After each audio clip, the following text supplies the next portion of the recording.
அல்லேலூயா. இப்ப நம்ம ஆவியாய் இருக்கிற வார்த்தை, இந்த ஆவியினுடைய பலன், ஆவியினுடைய விளைவு, இந்த ஆவியாகிய வார்த்தை நமக்குள்ளே வரும்போது என்ன நடக்கிறது என்று பார்த்தோம். இப்போ ஜீவனாயும் இருக்கிறது.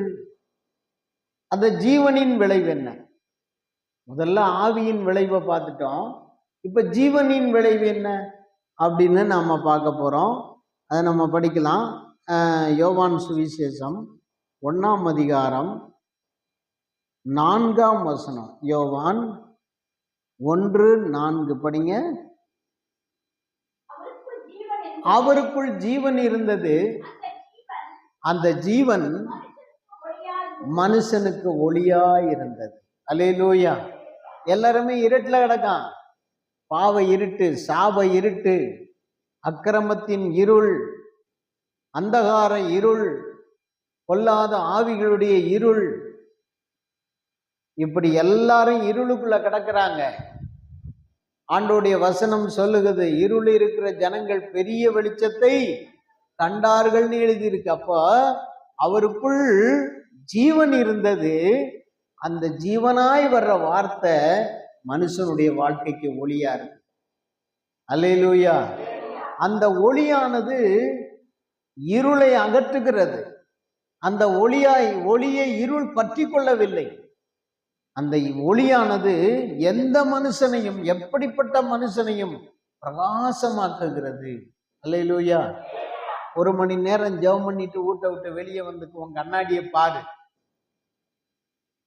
காலம்பூரா ஜெபம் பண்ணாம வீட்டுக்குள்ள தூங்கி கிடந்துட்டு உன் கண்ணாடி எடுத்து உன்னையே நீ பார். அல்லேலூயா. 1 மணி நேரம் தேவ சமூகத்துல காத்திருக்க சொல்றோம். காத்திருந்து உன் முகத்தை பார், உனக்கே சந்தோஷமா இருக்கு.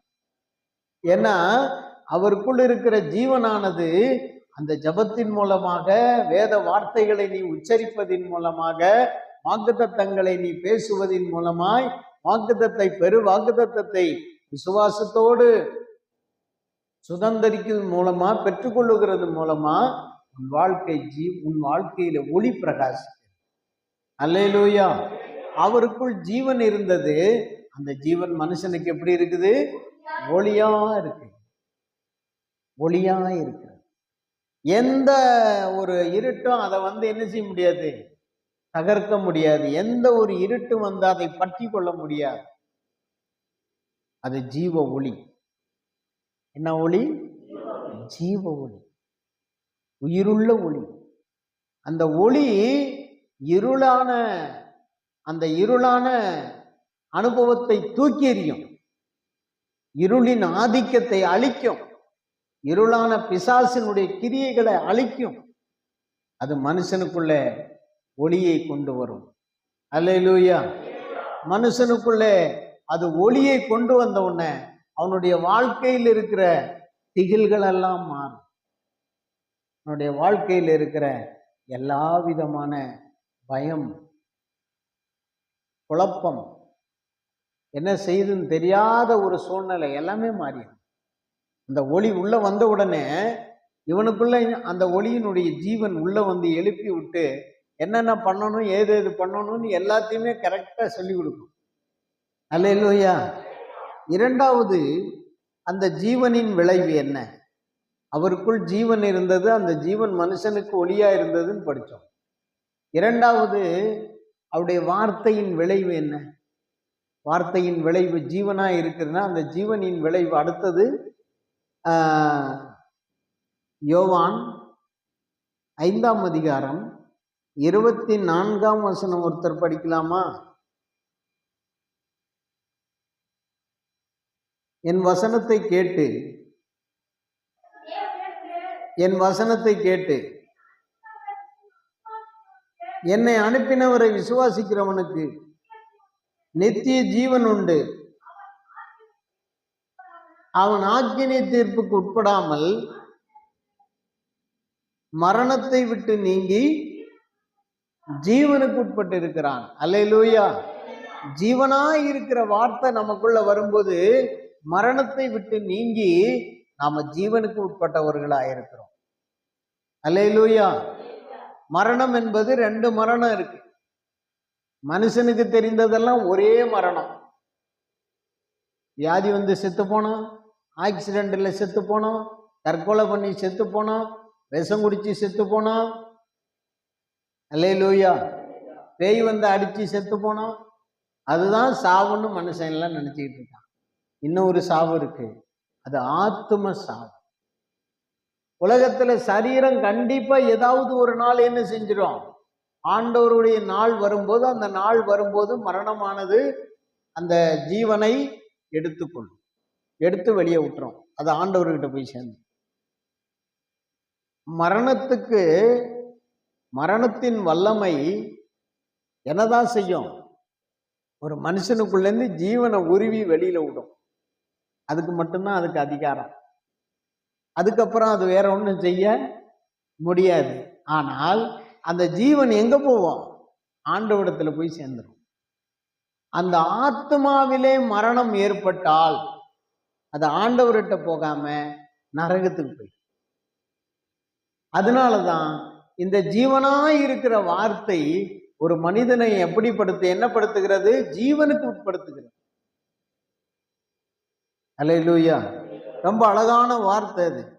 அல்லேலூயா, அல்லேலூயா. மனுஷனை படிங்க அந்த வசனத்தை திரும்ப. என்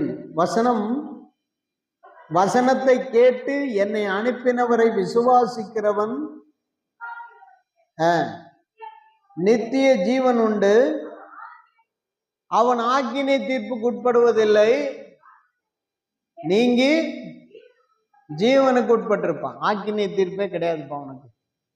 இயேசு கிறிஸ்துவினுடைய வார்த்தையாகி ஜீவனை ஏற்றுக்கொண்டால், அந்த ஜீவனை நாம் அனுதினமும் சுவாசித்தால், அந்த ஜீவனை அனுதினமும் நமக்குள்ளே கண்கள் வழியாக, காதுகள் வழியாக உள்ள ஏத்தனம்னா அது என்ன செய்யும்னா, நம்மளை ஆக்கினையிலிருந்து நீக்கி, ஆண்டவர் கொடுக்க போற ஆக்கினை, ஆண்டவர் கொடுக்க போற ஆக்கினையெல்லாம் நீக்கி தேவனை நாம் அண்டிக் கொள்ளும்படி நம்மை அவருடைய ஜீவனுக்கு உட்படுத்தி நம்மை ஆண்டவர் சாகாமலே நடத்தி கொண்டு போவார்.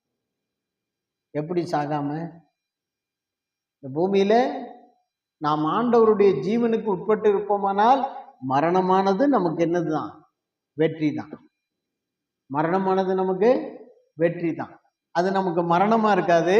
அதன் மூலமா நாம் ஜீவன் அடைந்து எங்க போவோம், பரலோகத்தின் தேவனிடத்துல நித்திய ஜீவனுக்கு உட்படும். ஆக்கினை தீர்ப்பு இல்லை, தண்டனை இல்லை, நமக்கு நியாய தீர்ப்பு இல்லை, ஆக்கினை தீர்ப்பு கிடையாது. தண்டனை இல்லாம ஆண்டோடைய ராஜ்யத்துக்குள்ள. அதான் ஆண்டவர் சொல்றார், அடிக்கடி ஒரு ஓமையை சொல்லுவார். உண்மையும் உத்தமம் உள்ள ஊழியக்காரனே, நீ கொஞ்சத்தில் உண்மையா இருந்தாய், நீ அநேகத்தின் மேல் உன்னை அதிகாரியாக, நீ என் ஜீவனுக்குள் பிரவேசி. அல்லேலூயா.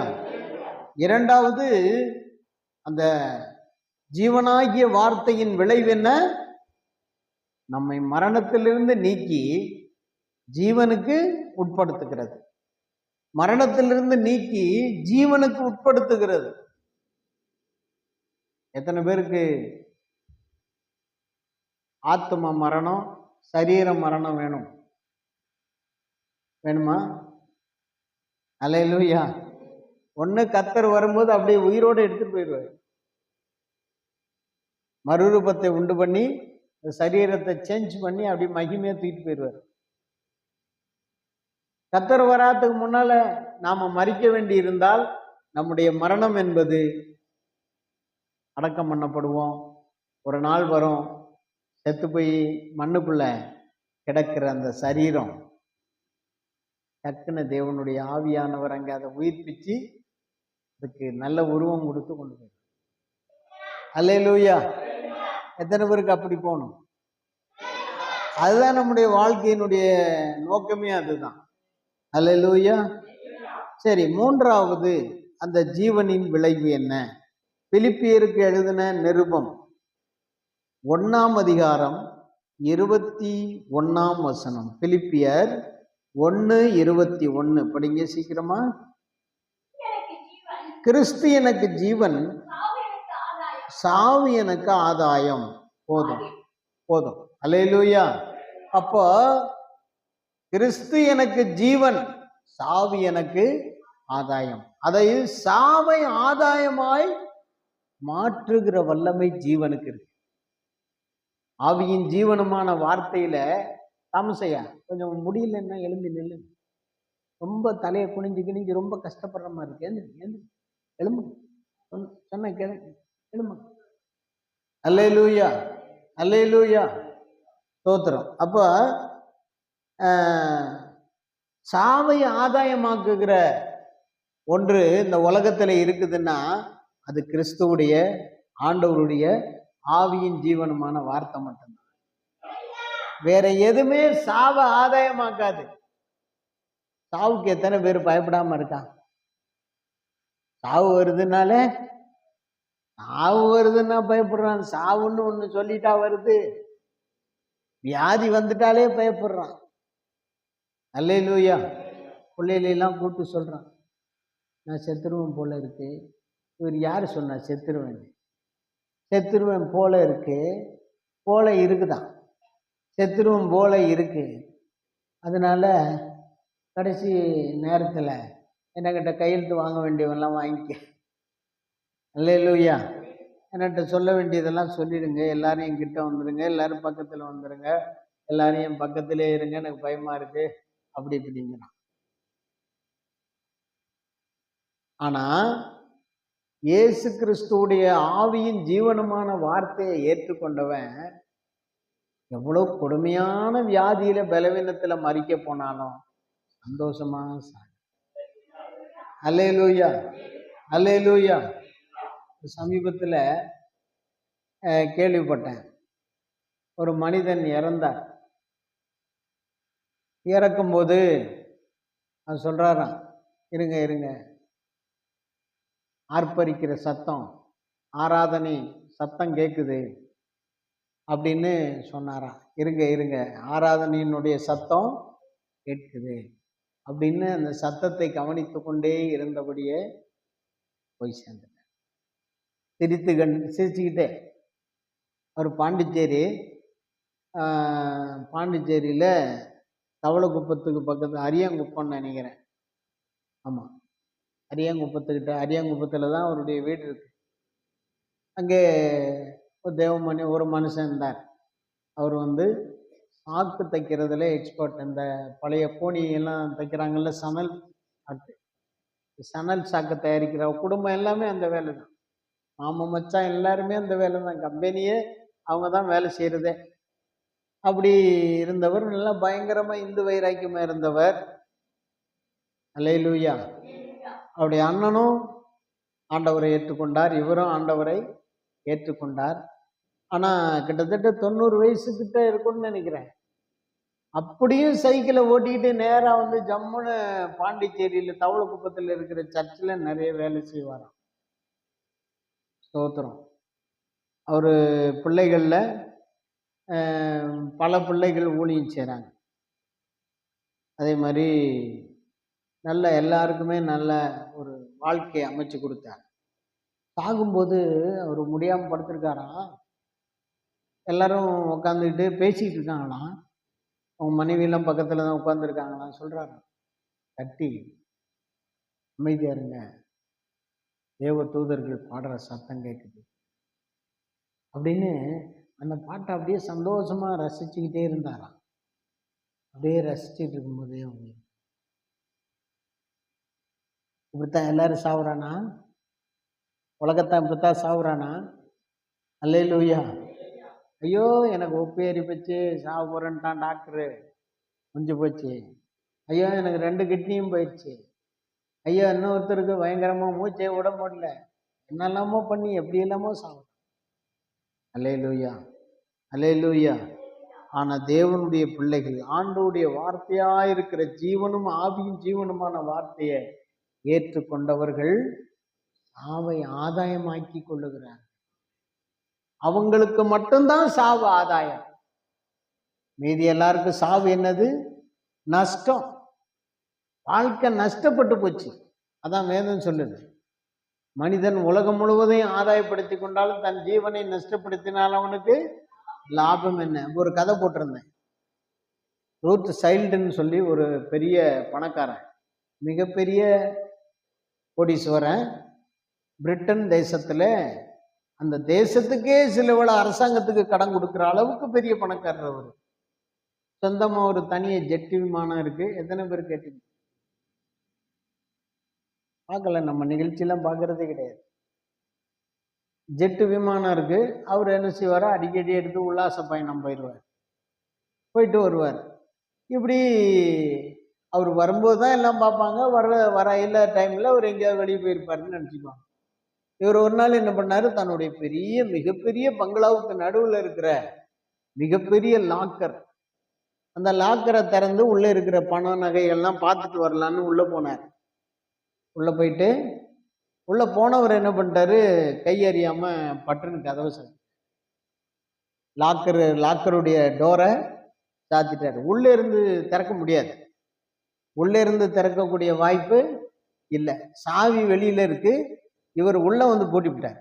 பயந்துட்டு பூட்டிட்டு மறந்துட்டார். ஒண்ணும் பண்ண முடியல. பேர் கிறிஸ்தவன் தானே, ரூத் சைல்டு அவர் பேரு. பார்த்தாரு, பணம் அம்பாரமா அடுக்கடுக்கா பண்டல் பண்டலா கட்டி வச்சிருக்கு. நகைகளெல்லாம் ஒரு பக்கம் அப்படியே தொங்குது லாக்கர்ல. எல்லாத்தையும் பார்த்தாரு. ஒரு நாளாச்சு 2 நாளாச்சு கத்துனாரு, கதறினாரு. கடைசியில தன்னுடைய கையில இருந்த பேனாவை எடுத்து கையை குத்தி ரத்தத்தை எடுத்து ஒரு பேப்பர்ல எழுதி வச்சுட்டு போனார். என்ன சொல்லி எழுதி வச்சாரு, இவ்வளவு பணம் எனக்கு இருந்தாலும் நான் உணவில்லாம சாகிறேன், சாகிறேன்னு எழுதி வச்சு செத்து கிடந்தார். 2-3 வாரம் ஆகி போச்சு. எல்லாரும் எங்கடா ஆளை பார்க்குறோம், பார்க்க எங்கடா ஆளை காணுமே அப்படின்னு தேடிக்கிடி லாக்கர்கிட்ட வந்தான் ஒரு வேலைக்காரன். வந்தா சாவி வெளியில இருக்கு. சரி, இவன் போய் உடனே திறக்கக்கூடாது இல்லையா? உன்னை வீட்டுக்காரங்களை எல்லாம் போய் கூப்பிட்டு வர வச்சு, இந்த மாதிரி சாவி புட்டிருக்கு, வெளியில சாவி அப்படி இருக்கு, இந்த மாதிரி முதலாளி வைக்க மாட்டாரு, வந்து பாருங்க அப்படின்னு வீட்டுக்காரங்கெல்லாம் பதறி அடிச்சுட்டு உடையாந்து ஓப்பன் பண்ணி பார்த்தா பணக்குவியல் மேல கிடக்காரு, செத்து போய். உதவியா இருந்துச்சா பணம்? நம்மெல்லாம் பணம் இல்லாம தான் கஷ்டப்படுறோம். ஆனா எவ்வளவு சந்தோஷமா இருக்கு. அது இல்லை நமக்கு ஜீவன். பணம் என்பது நமக்கு தேவைதான். அதை கர்த்தர் கொடுக்குறாரு, நம்ம செலவு பண்றோம். ஆனா பணமே வாழ்க்கைங்கிறவனுக்கு என்ன இல்லை? சாவு ஆதாயமா இல்லை. அல்லேலூயா. சாவு என்னவா மாறுது? நஷ்டமா மாறுது. அவ்வளவு பணம் இருந்தேனே அப்படின்னு புண்ணியம் பிறகு எவன் அதுக்கு வரி கட்டுறது? அடுத்தது எவன் அதை இது பண்ணுவான்? ஒரு உணவு, அதாவது உள்ள பூந்து கதவை அடைச்சு படுத்த உடனே அது வேற என்ன இருக்கு? சாப்பாட்டுக்கு வழி உண்டாங்க? பணத்தாளி சாப்பிட முடியுமா? அதுதான் மனிதனுடைய வாழ்க்கை. ஆனா ஆவியின் ஜீவனுமாய் இருக்கிற வார்த்தைய ஏற்றுக்கொள்ளும் போது அந்த வார்த்தை எப்படி இருக்குது? நமக்கு ஜீவனா இருக்கு. நம்முடைய சாவையே நமக்கு ஆதாயமாக மாற்றி கொடுக்கிறது. அல்லேலூயா, அல்லேலூயா. அடுத்தது ஒரு வசனத்தை படிக்கலாம். எபிரேயர் 4ஆம் அதிகாரம் 12ஆம் வசனம். எபிரேயர் 4:12.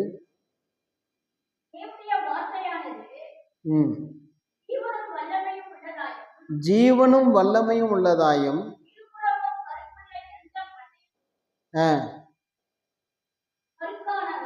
கருக்கானதாயும் ஆத்துமாவையும் ஆவியையும் கணுக்களையும் ஊனையும் பிரிக்கத்தக்கதாக உருவ குத்துகிறதாயும் இருதயத்தின் நினைவுகளையும் யோசனைகளையும் வகையறுக்கிறதாயும் இருக்கிறது. இவ்வளவு காரியமும் சேர்த்து எத்தனை என்ன பார்த்தா ஒரு 9 காரியம். எத்தனை விஷயம்? 9 காரியங்களை இந்த ஜீவனாய் இருக்கிற வார்த்தை செய்யும். அல்லேலூயா, அல்லேலூயா. இந்த வசனத்துல நான் ஒரு முக்கியமான காரியத்தை மட்டும் சொல்லி அடுத்த பகுதிக்கு அடுத்த வசனத்துக்கு போக விரும்புகிறேன். இந்த எபிரேயர் 4:12 திரும்ப படிங்க.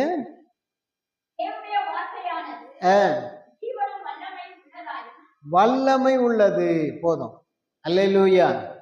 தேவனுடைய வார்த்தை எப்படிப்பட்டது? அந்த ஜீவனுள்ள வார்த்தை என்பது வல்லமை படைத்தது. அல்லேலூயா. அண்ணாள் அம்மாவுக்கு என்ன புருசிலி மாதிரி பலன் இருக்கா? வல்லமை இருக்கா? அண்ணாள் அம்மாவுக்கு என்ன கூடி பணம் இருக்குதா? முன்ன பின்ன எல்லாம் ஆட்கள் வசதியெல்லாம் இருக்குதா? இல்லை. ஆனா அண்ணாள் அம்மா போய் இயேசு நாமத்துல போனா பேய் ஓடுதேன். வல்லமை படைச்ச பேய் ஓடுதேன். அல்லேலூயா, அல்லேலூயா. ஒரு வாலிப பையன் ரட்சிக்கப்பட்டவன் இல்லை, என்ன பண்ணிட்டான், ஒரு இடத்துல மாட்டிக்கிட்டான். மாட்டிக்கிட்டு பெரிய பிரச்சனையில மாட்டான். அவனால் ஒன்றும் செய்ய முடியல. அப்போ அவனுக்கு திடீர்னு ஒரு யோசனை வந்துச்சு. ஒரு முறை நம்ம சண்டே ஸ்கூல் போனோம், அன்னைக்கு சொல்லி கொடுத்த வார்த்தை கொஞ்சம் ஞாபகத்தில் வந்துச்சான். உடனே என்ன பண்ணானா, ஆண்டவரே என்கிட்ட வல்லமையும் இல்லை, என்கிட்ட அதிகாரமும் இல்லை, பலனும் இல்லை, எல்லாம் யாருக்கிட்ட தான் இருக்கு? உங்கள்கிட்ட தான் இருக்கு. ஆனால் உங்களை நான் விசுவாசிக்கிறேன், எனக்கு உதவி செய்யுங்க அப்படின்னு ஜெபம் பண்ணான். அந்த பிரச்சனை பண்ணவன் வந்தான் இவனை திரும்பவும் வந்து தாக்கிறதுக்காக. வந்த உடனே கிட்ட வந்தோடனே பொத்துனி கீழே விழுந்தான். அந்த இக்கட்டான நேரத்தில் அவன் கேட்டுக்கிட்ட காரியம், உங்கள்கிட்ட வல்லமை இருக்கு, என்கிட்ட விசுவாசம்தான் இருக்குது, வேற ஒன்றும் இல்லை, என்னை இப்போ அடிக்க போகிறான், நீங்கள் தான் பாதுகாக்கணும்னு சொன்ன உடனே அவன் ஏதோ அந்த பொருட்டு விசுவாசம் அந்த நேரத்தில் சொன்ன உடனே வந்தான் பாருங்க. வந்த உடனே பட்டார்னு கீழே விழுந்தான். கீழே வந்துட்டு எந்திரிச்சான். ஏஞ்சிட்டு பரவாயில்லப்பா போப்பா, ஒன்றும் பிரச்சனை இல்லைப்பா, பிறகு பார்த்துக்கலாம்ப்பா போப்பா நான் அனுப்பிச்சு விட்டான். யார் இந்த மாற்றத்தை செய்யுது? தேவனுடைய ஜீவனுள்ள வார்த்தை. நம்ம சொன்னா இயேசு பேரை நம்ம சொன்னோம்னா என்ன ஓடுது? பேய் ஓடுது, நோய் தீருது. அல்லேலூயா. நம்ம ஆண்டவருடைய வார்த்தையை சொன்னா மனசுல இருக்கிற கசப்பு கவலைகள்லாம் மாறுது, ஆறுதல் உண்டாகுது. ஏன்னா அந்த வார்த்தைக்கு என்ன இருக்கு? ஜீவன். இந்த ஜீவன்ல வல்லமை இருக்கு. வல்லமையானது அதை விசுவாசிக்கிற நமக்கு வேலை செய்ய ஆரம்பிக்குது. அல்லேலூயா. திடீர்னு ஒரு நாள் நம்ம ரொம்ப பலவீனமா படுத்து கிடக்கும் போது, நல்லா உறங்கி தூங்கி கிடக்கும் போது டக்குன்னு நம்மளை தட்டி எழுப்பு, நம்மளை அறியாம எந்திரிச்சு உட்காரோம். அல்லேலூயா. ஆச்சரியமா இருக்கு. என்னடா அது, எலும்பு முடியாதுன்னு சொன்னோம், எந்திரிச்சு உட்கார்ந்துருக்கமே. இதான் ஜீவனான வார்த்தை, ஆவியும் ஜீவனமான வார்த்தை. அடுத்த நீதிமொழிகளின் புத்தகம் 4ஆம் அதிகாரம் 10ஆம் வசனம் ஒருத்தர் படிங்க. நீதிமொழிகள் 4:10.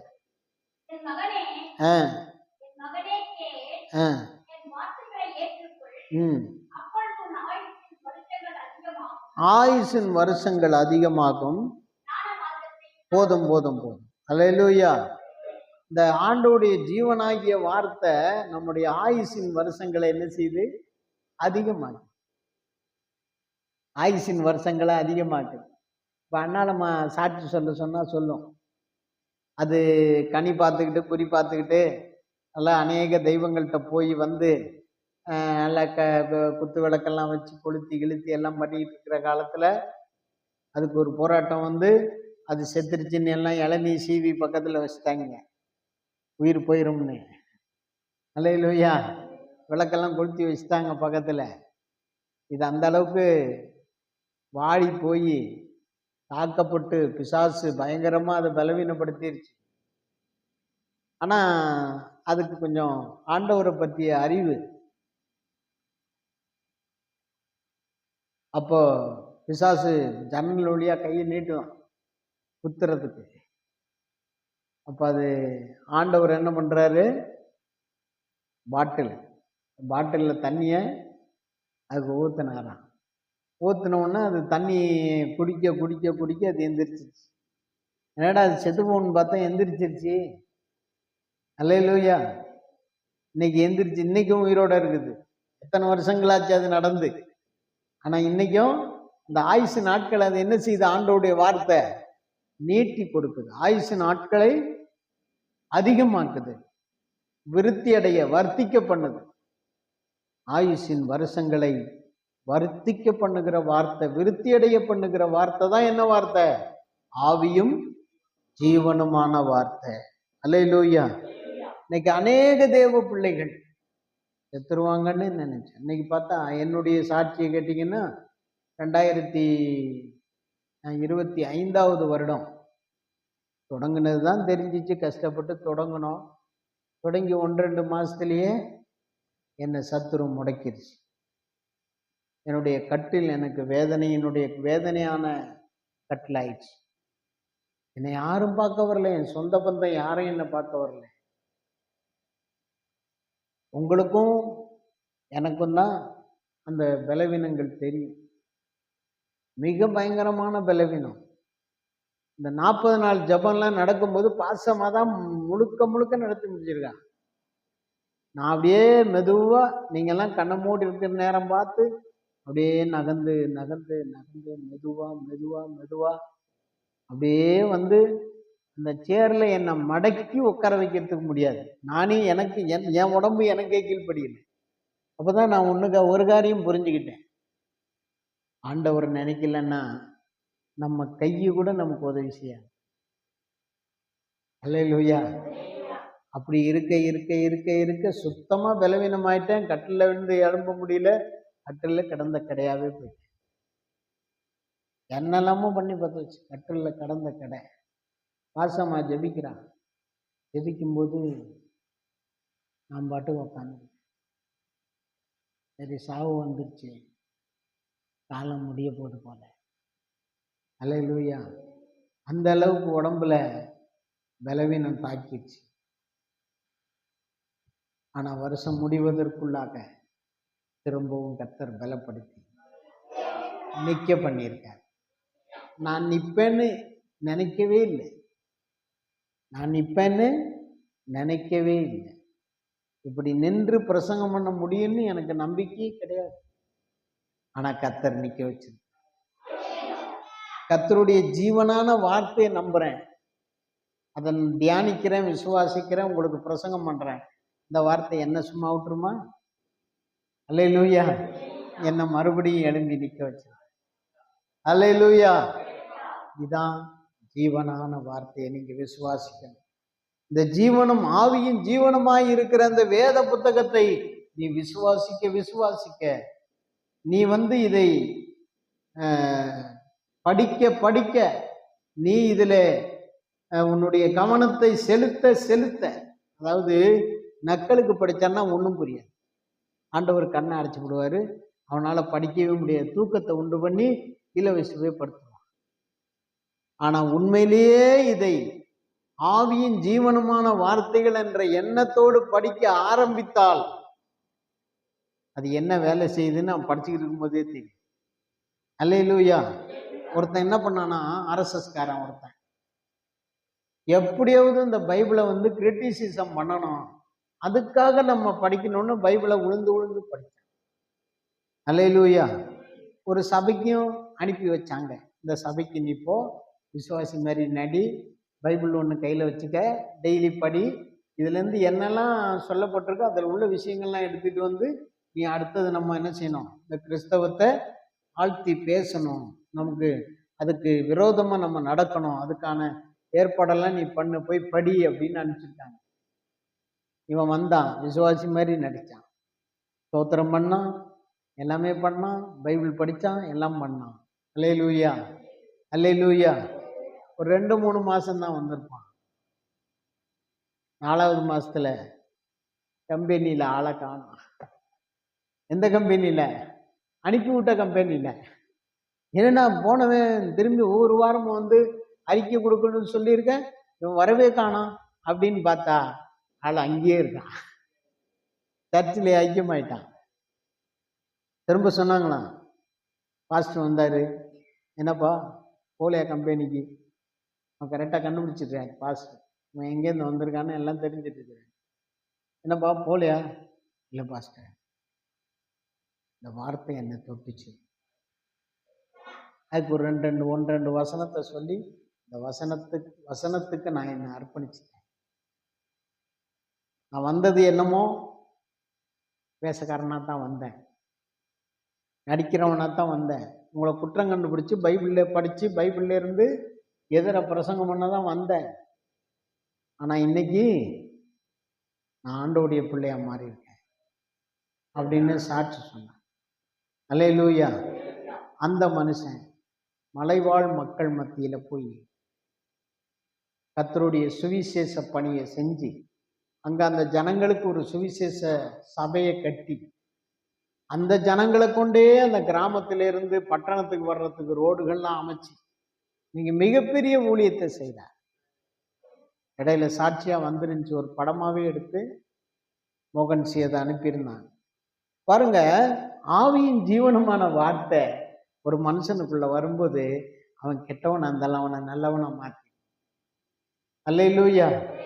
ஆனா இந்த வார்த்தை நாட பேய் விடாது. இந்த வார்த்தை கிட்டக்க மனுஷனை நாட விடவே விடாது. கர்த்தருக்கு ஸ்தோத்திரம். அடுத்த ஒரு வசனத்தை படிங்க. நீதிமொழிகள் 13:14 நீதிமொழிகள்.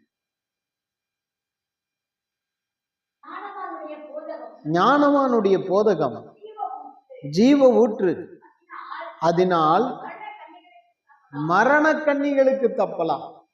தேவனுடைய வேதத்தின் வார்த்தைகளை நீ படித்து அதை ஏற்றுக்கொண்டால் இந்த உலகத்துல உனக்கு வரக்கூடிய மரண கண்ணிகள் இருக்குல்ல, அதான் அந்த வியாதி சொன்னல, பலவிதமான வியாதி, போராட்டம், பிரச்சனை, சபைக்கு கொண்டு வரனா வரமாட்டேங்கிறான். அங்க போறான், இங்க போறான், கனி கேட்க போறான், குறி கேட்க போறான். நேற்று ஒரு பொம்பளை வந்துச்சு, ஐயா நீங்க எண்ணெயில கை வச்சு கொடுத்துட்டா போதும் சரியாயிருது. நாளைக்கு வாங்கலாமா? நாளைக்கு ஜெபத்துக்கு வாங்கலேன். நாளைக்கு இங்க கும்பாபிஷேகம். என்ன பண்றாங்களா? கும்பாபிஷேகம் பண்றாங்க. அங்க போய் அப்படியே பார்த்துட்டு முடிஞ்சா வந்துடுறேன் அப்படின்னு ஜெபம் பண்ணி வாங்கிட்டு போகுது என்னைய. இந்த ஜீவனான வார்த்தையினுடைய அந்த வல்லமையும் வேணும். அது எதுக்கு வேணும்? நான் சரியாகிறதுக்கு, சுகமாகிறதுக்கு, நல்லா ஆகிறதுக்கு வேணும். ஆனா நான் ஆண்டவருக்கு என்ன அர்ப்பணிக்க கூடாது. இருக்கிற மாதிரியே இருந்துட்டு போகணும்.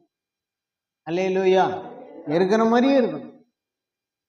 யாரும் என்னை எதுவுமே சொல்லக்கூடாது. நான் பாட்டுக்கு வரணும், நான் பாட்டுக்கு உட்காரணும், நான் பாட்டுக்கு போகணும். அப்படித்தான் சொன்னான்.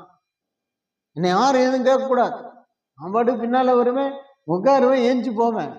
சரிப்பா வந்துட்டு போய் உட்காந்துட்டு போ. அதுக்கப்புறம் வந்தான், பின்னால வந்தான், உட்காந்தான்.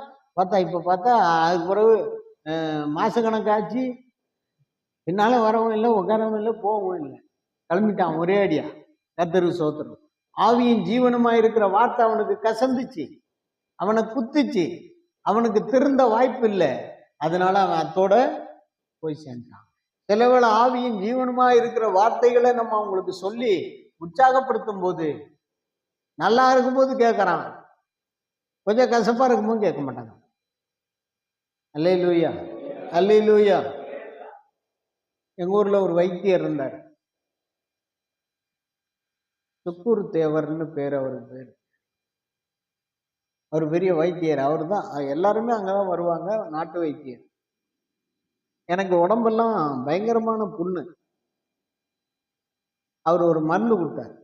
அந்த மருந்தை கொடுத்துட்டு, இவனுக்கு 4 நாளைக்கு உப்பே கொடுக்காத, 4 நாளைக்கு என்ன கொடுக்காத, உப்பு போட்டு சோறு கொடுக்காத, வெறுஞ்சோறா கொடு. தின்னானா திங்கிறான், திங்கலன்னா உத அப்படின்னு எனக்கு முன்னாலேயே சொல்லி அனுப்பிச்சிட்டேன். வயசானவன், இப்ப ஆள் இல்லை. அல்லேலூயா. உன்னை உத தூக்கி வச்சு மிதிக்கணும். உப்பு கேட்டானா மிதி. ஏய் அம்மாட்ட கேட்பேன் நான். ஓ, எங்க அம்மா கூட்டின்னு வந்துட்டாங்க வீட்டுக்கு. அந்த மருந்தை ஒரு நாளைக்கு ஒரு தடவை சாப்பிடணும். அதுக்கப்புறம் கொஞ்ச நேரம், ஒரு 2-3 மணி நேரம் கழிச்சு சோறு கொடுப்பாங்க. எனக்கு சோறுனா ரொம்ப பிடிக்கும். ஆனா சோத்துல உப்பும் சாம்பாரும் இருக்கணும் இல்ல, இன்னும் கூட்டு பொரியல் தரணும் இல்ல, ஒண்ணுமே இல்லை. வெறும் சோறு, வெறும் இட்லி, சட்னி இல்லாத இட்லி, உப்பு இல்லாத இட்லி, உப்பு இல்லாத சோறு போட்டா எங்க அம்மாட்ட எல்லாம் ஒன்றும் அப்படி இப்படிலாம் யோசிக்க முடியாது. ஓடு தள்ளுவாங்க. என்ன நம்மளை காப்பாத்தணுமே, கொடுக்கவே இல்லை. 3 நாளாச்சு. அம்மா இதோண்டு உப்பு போடாங்க. உப்பு தான் போட்டிருக்கனே, சாப்பிடு. இல்லைம்மா உப்பே இல்லை. இருக்கட்டும், இன்னும் ஒரு நாள் தான், இன்னும் ஒரு நாள் தான் ஓட்டி 4 நாள் ஒரு சொட்டு உப்பு கூட கொடுக்காம அந்த மருந்தை மட்டும் ஒரு டைம் ஒரு நாளைக்கு கொடுப்பாங்க. கடைசியா 4வது நாள் உப்பு போட்டு சோறு கொடுத்தாங்க. குழம்பு வச்சு. அது எனக்கு உப்பு போட்டு சாப்பிட்ட மாதிரி இல்லை. ஆனா உடம்பு நல்லா ஆயிடுச்சு. உடம்பு என்ன ஆயிடுச்சு? நல்லா ஆயிடுச்சு. அல்லேலூயா. எதுக்காக இதை சொல்றேன்னா, ஆவியின் ஜீவனுமாய் இருக்கிற இந்த வார்த்தை என்ன பண்ணுது? மரண கண்ணிகளுக்கு நம்மளை தப்பு தோத்துறோம். இன்னைக்கு அநேகர் உப்புல சாவறான். நம்ம அலமேல் சொல்லிச்சு, பக்கத்துல முன்னால ஒரு வீடு இருந்துச்சு. 2 இளம் தம்பதியினர் தான், இளம் வயசு தான், உப்பால செத்துட்டான். இங்க பக்கத்துல ஒருத்தர் கற்பனம் நல்லா சென்ட்ரிங் முட்டு சென்ட்ரிங்லாம் வச்சு பயங்கரமான ஃபேமஸா ஓடிச்சு. ஏசுநாதர் படம்லாம் வச்சு டெய்லி பூவால அலங்கரிச்சு என்னெல்லாம் பண்ணுவாப்புல. உப்பால செத்துட்டான். அல்லேலூயா. உப்பு கிட்னி அடிச்சிருச்சு. போனாங்க டயாலிஸுக்கு போகும்போது மிஷின் காலியா இல்லை, நேரம் போயிடுச்சு, மூச்சு திணறல் வந்துச்சு. ஆனா தேவனுடைய வார்த்தை, ஆவியின் ஜீவனுமா இருக்கிற வார்த்தை இப்படிப்பட்ட கண்ணிகளுக்கு உன்னை தப்பு வைக்கும். இப்படிப்பட்ட கண்ணிகளுக்கு உன்னை தப்பு வைக்கும், உன்னை காப்பாற்றும். நீ எந்த கண்ணிலையும் சிக்காதபடிக்கு உன்னை கொண்டு போறது இந்த தேவனுடைய ஜீவன் உள்ள வார்த்தை. அதை மறந்துடாத. இந்த வார்த்தைக்கு நீ எவ்வளவு முக்கியத்துவம் கொடுக்குறியோ. நீ பாருங்க, சபையில வார்த்தைகள் போதிக்கப்படுது. வேதத்தையும் வீட்டுல படிக்க மாட்டான், சொந்த காரியம் சிந்தாபாத்துன்னு போய்கிட்டே இருப்பான். சர்ச்சுக்கும் வர மாட்டான், பிரசங்கம் நடக்கும்போது தூங்கிடுவான், பைபிள் ஸ்டடிக்கு வர மாட்டான். ஏன்னாக்கா எப்படி டெய்லி சபைக்கு போகணுமா? எல்லாரும் உலகத்துல புறஜாதிகள் கேட்கிற மாதிரி இவனும் கேட்க ஆரம்பிச்சிட்டான். டெய்லி சபைக்கு போகணுமா? டெய்லி போய் அவரு பிரசங்கம் பண்றதை கேட்கணுமா? அவர் திட்டுறதை கேட்கணுமா? சிலர் அவர் திட்டுறதை கேட்கணுமா? நேரம் இவ்வளோ நேரம் எடுக்கணுமா? இவ்வளோ நேரம் அங்க இருக்கணுமா? இப்படியெல்லாம் பல கேள்வி கேட்கணும். அல்லேலூயா. ஆவியின் ஜீவனுமான வார்த்தை என்ன செய்யுதுன்னு கேட்டுக்கிட்டு இருக்கப்ப, இதை வச்சுதான் கர்த்தர் உன்னை நியாயந்திக்க போறார். இந்த வார்த்தைகளுக்கெல்லாம் நீ உன் வாழ்க்கையை அர்ப்பணிக்கலன்னா உனக்கு வாழ்க்கையே வேஸ்ட். ஆவியின் ஜீவனுமான வார்த்தை இல்லாத வாழ்க்கை மரண கண்ணிகளுக்குள்ளே சிக்கி கொண்ட வாழ்க்கை. இன்னைக்கு அநேகர் மரண கண்ணியில சிக்கிட்டு ஆண்டவர் விடுதலை ஆக்கி கொண்டு வந்து உட்கார வச்சிருக்காரு. ஆனா இன்னும் இந்த மரண கண்ணிகளுக்குள்ள மறுபடி போய் சிக்கிறான்றான். தேவனுடைய வார்த்தையை கேட்கறதுக்கு மனசு இல்லை. சபை பக்கத்துல இவ்வளவு பெரிய சபை திறந்து கிடக்கு. ஞாயிற்றுக்கிழமை ஆராதனை நடக்குது, சனிக்கிழமை ஜெபம் நடக்குது, புதன்கிழமை பைபிள் ஸ்டடி நடக்குது, அனுதினமும் ஜெபங்கள் நடக்குது. உள்ள வந்து உட்கார்ந்தா வாழ்க்கை நல்லாயிரும். தேவனுடைய வார்த்தையை கேட்கறதுக்கு தன்னுடைய மனசை அர்ப்பணிச்சாலே போதும். வாழ்க்கையில் இருக்கிற ஏறக்குறைய எல்லா பிரச்சனையும் தீர்ந்துடும். ஆனா மனம் இல்லை.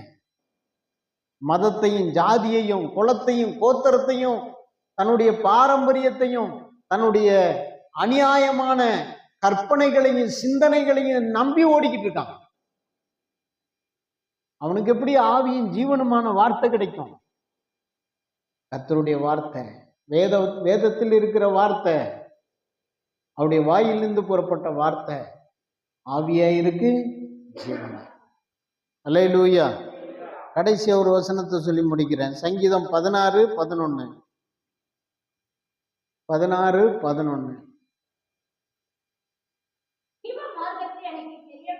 ஜீவ மார்க்கத்தை எனக்கு தெரியப்படுத்துவீர், உம்முடைய சமூகத்தில் பரிபூரண ஆனந்தமும் உம்முடைய வலது வாரிசத்தில் நித்திய பேரின்பமும் உண்டு. அல்லேலூயா. இது என்ன தெரியுமா?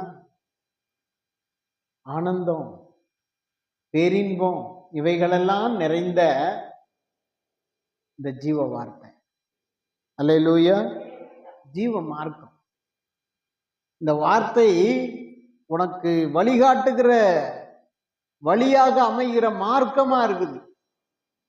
ஆண்டவருடைய வசனம் என்ன சொல்லு? ஜீவ மார்க்கத்தை எனக்கு தெரியப்படுத்தினீர். அப்ப ஜீவ மார்க்கம் தான் ஒரு மனிதனை மோட்சத்துல கொண்டு போய் சேர்க்கும்.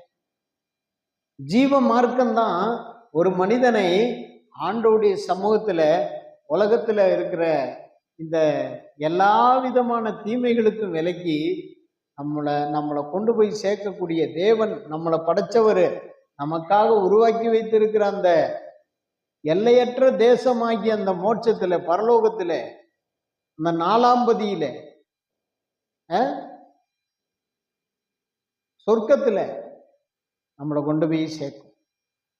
இந்த வார்த்தைக்கு கீழ்ப்படியாமையே உன் வாழ்க்கையை நடத்திட்டேன்னா பெரிய நஷ்டத்தை நீ அடைய வேண்டிய சூழ்நிலை வரும்போது ஆண்டவர் மேல வருத்தம் கொள்ளக்கூடாது.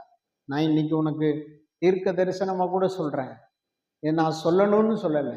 இந்த ஜீவ மார்க்கத்தை தெரியப்படுத்துகிற கர்த்தருடைய ஜீவனுள்ள வார்த்தையை, ஆவியின் ஜீவனுமாய் இருக்கிற வார்த்தையை உள்ளத்துக்குள் ஏற்றுக்கொண்டு அதற்கு கட்டுப்பட்டு வாழ உனக்கு விருப்பம் இல்லைன்னா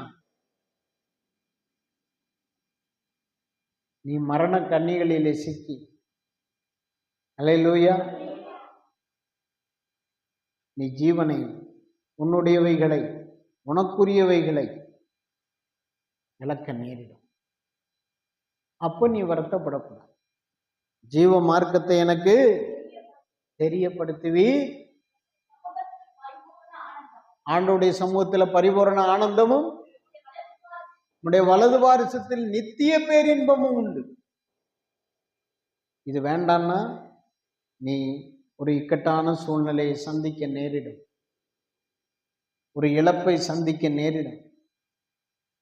ஆண்டவர் சில காலங்கள் மனிதனோடு போராடி கொண்டே இருப்பார். சில காலங்களில் அவர் போராட்டத்தை நிறுத்திடுவார். அல்லேலூயா, அல்லேலூயா.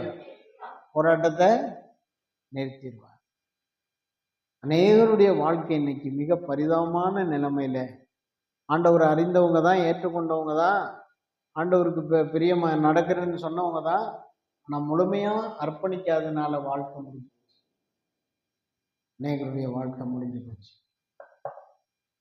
அல்லேலூயா. ஆண்டவருடைய வாயின் வார்த்தை